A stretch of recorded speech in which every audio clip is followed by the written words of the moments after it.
ইচ্ছা ছিল যে কোনো একটা ঈদ কক্সবাজারে কাটাবো প্রথমবার অ্যাকচুয়ালি ট্রিপ করার পরে। এর আগের বারও আমরা আসছিলাম আসলে কুরবানির পরের বারে। তো এবারও আমাদের প্ল্যানিং ছিল যে এবার আসলে আমরা ইচ্ছা ছিল যে কুরবানিটা এখানে করব। তো অ্যাকচুয়ালি ডিসঅ্যাপয়েন্টেড হইনি একদমই। অ্যান্ড কক্সবাজার এমন কোনো প্লেসও না যে আমরা ডিসঅ্যাপয়েন্টেড হব। অ্যান্ড এখানে সত্যি অনেক মজা লাগতেছে, সবাই আছে, খুবই এনজয় করতেছি।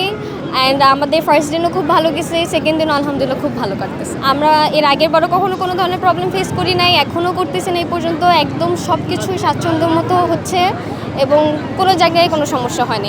আমাদের সেফটি নিয়েও আমাদের মনে হচ্ছে যে না, এই জায়গাটা সেফটি ওরকম প্রপার আছে। ইভেন ম্যারিন ড্রাইভ হোক বা যেখানেই হোক, আমরা ওই দূর পর্যন্ত গেছি অ্যাকচুয়ালি, ওই পর্যন্ত দেখা গেছে যে হ্যাঁ সেফটি অনেক ভালো আছে। যে কখনো করেনি তাকে বোঝানো যায় না। এই জায়গাটা অ্যাকচুয়ালি অনেক ফান। অ্যান্ড সমুদ্রের মধ্যে সমুদ্রের ঢেউগুলোকে এনজয় করা, সেটা হোক দিনের বেলা এক রূপ অ্যান্ড রাতের বেলা আরেক রূপ।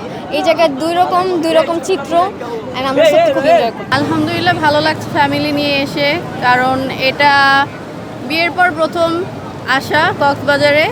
তো ভালো লাগছে প্রকৃতির সাথে এসে, নিজেও প্রকৃতির মাঝে হারিয়ে গিয়েছে। ভাইকে কি বলবো, এটাই বলার আছে যে অনেক ভালো একটা মানুষ, যখনই যা বলেছি সব দিয়েছে এবং এই প্রথমবার কক্সবাজারে আসতে চেয়েছি সেটা আমার পূরণ করেছে আলহামদুলিল্লাহ। এরকম মানুষ পেয়ে আমি অনেক ভাগ্যবতী। খুবই গুরুত্বপূর্ণ, যেহেতু আমরা পর্যটকদের নিরাপত্তায় কাজ করে যাচ্ছি।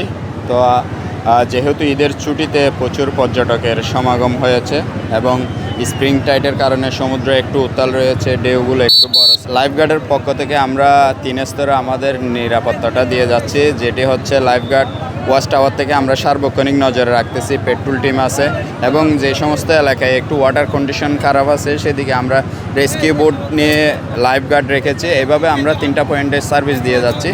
তো পাশাপাশি অন্য যে জায়গাগুলোতে লাইফগার্ড সেবা নেই সেখানে পর্যটকরা নেমে যাচ্ছে, আমরা তাদের সাথে কমিউনিকেশন করতেছি যাতে লাইফগার্ড সার্ভিস এরিয়াতে নামে। তো সকাল থেকে এখনও পর্যন্ত নিরাপদ, ইনশাল্লাহ সামনেও নিরাপদ থাকবে।